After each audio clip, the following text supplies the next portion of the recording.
Jeez. Nakakadagdag timbang talaga kapag lagi ka lang nasa bahay. Pagkatapos magtrabaho, kain lang ako ng kain. Kaya naman lumabas lang ako sandali kahit medyo malamig. Nandito ko ngayon sa park para makapaglakad-lakad lang. Malay nyo, makatulong para mabawasan yung timbang ko. Sa kalagitnaan ng paglalakad ko kanina, bigla ko napahinto. Dahil may idea na biglang pumasok sa utak ko. Kala nyo kung ano, no? Pagkain na naman, syempre. Hindi ko alam kung bakit pumasok na lang ang chicken na fritada at pininyahang manok sa utak ko habang naglalakad. Kaya uuwi na muna ako para magluto. At hindi tayo magluluto ng dalawang potahe.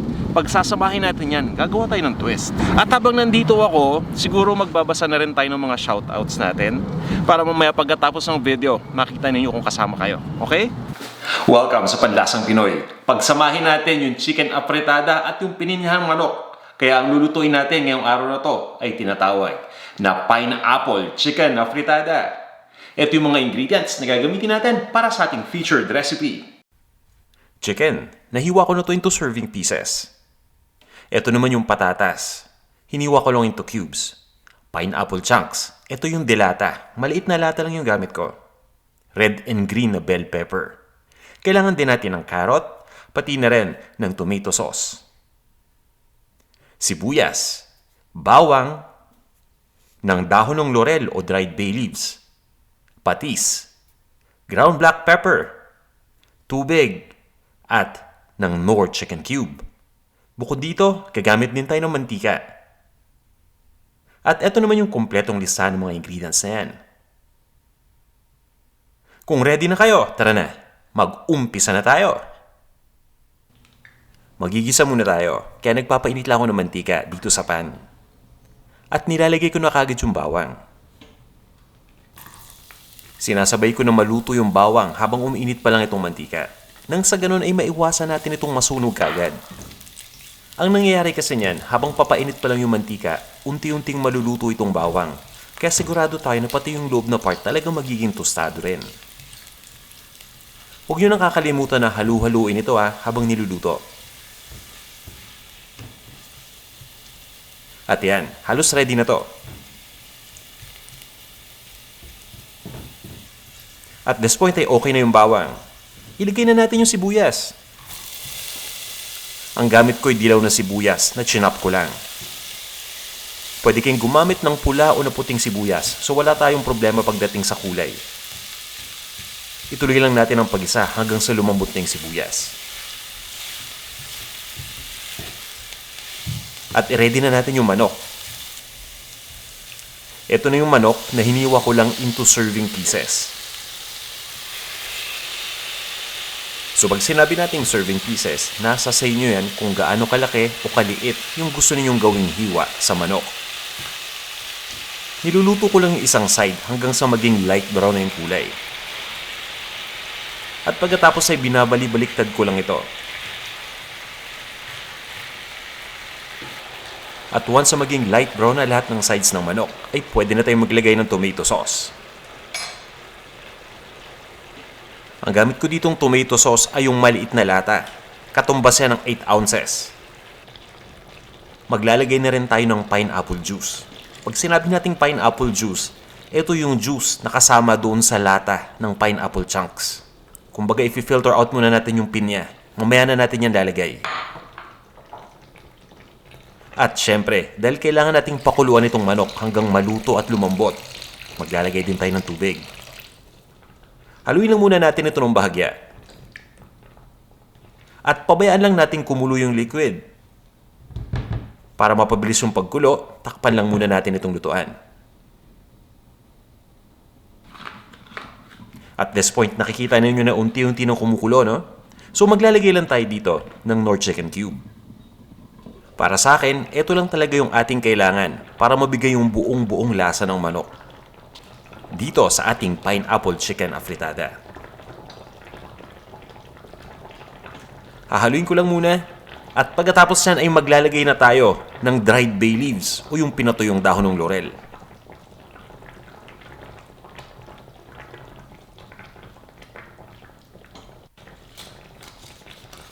Nakakatulong naman ito para magpabango dito sa ating dish. Mas magiging appetizing yung amoy. Tatakpan ko lang muna itong ating pan at itutuloy ko lang ang pagpapakulo dito sa manok ng 18 minutes. I-adjust din natin yung heat sa low.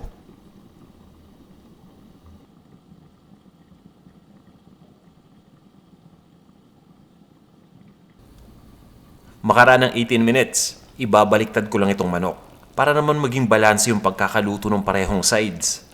Pero bago ko gawin yan, makikita ninyo na may lumulutang na ng mga mantika, di ba? Yung ibang mantika dyan galing dun sa pinaggisahan natin, yung iba naman na extract dun sa balat ng manok. Alam ko karamihan sa inyo health conscious. Kaya kung gusto ninyong gawin at kung may extra time kayo, pwede ninyong i-scrape out yung mga lumulutang na mantika. Best effort na lang yan.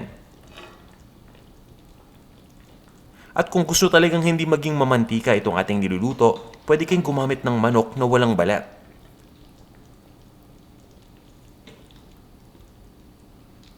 Yan, ibabaliktad ko lang ito isa-isa.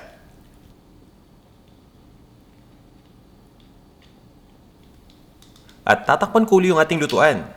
Itutuloy lang natin ang pagluto dito sa manok ng mga 10 to 12 minutes pa.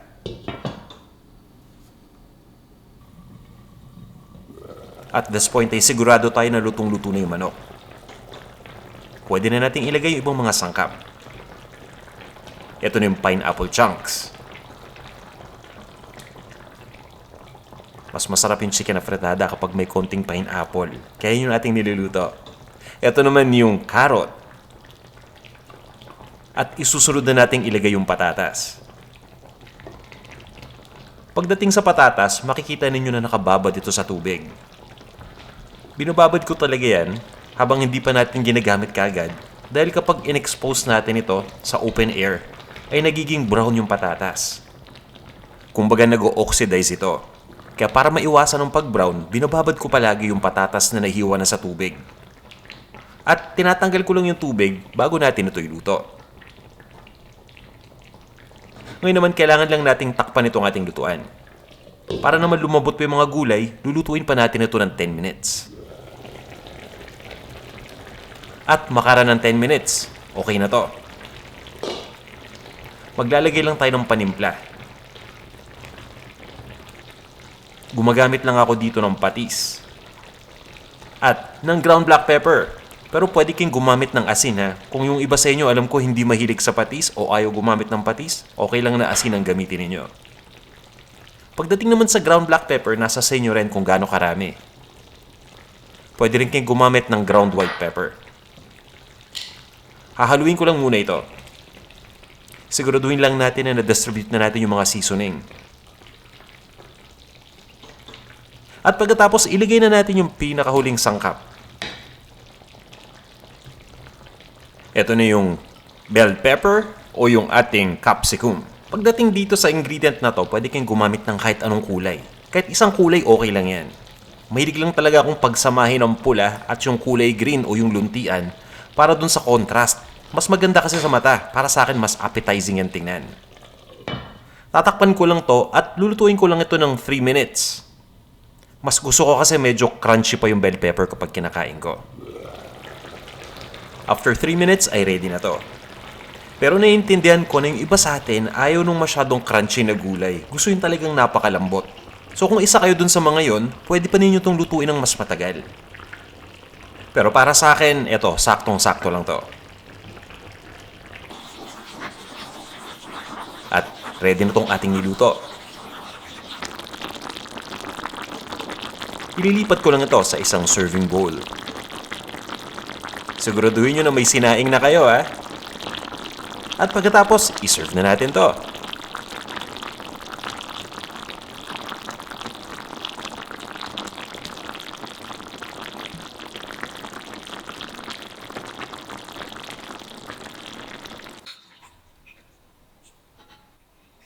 Ito na ang ating pineapple chicken afritada. Tara na, kain na tayo. Hello sa iyo, Maricel Rehada.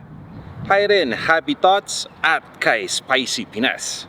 Hello, Alfa Romeo at kay Madi Sebastian. Hello Carmelita Tomada. Daniza Arenas.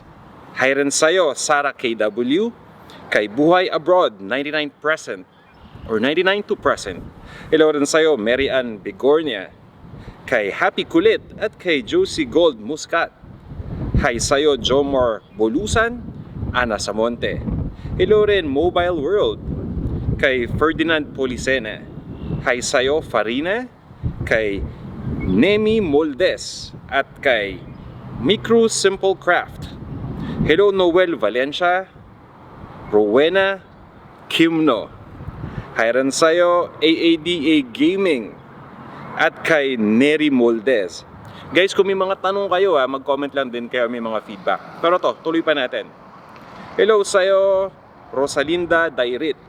Kay Angelito Hari. At kay Helen Kolamat. Hi rin, Maria Marisa Alisondra. Kay Dax Boni.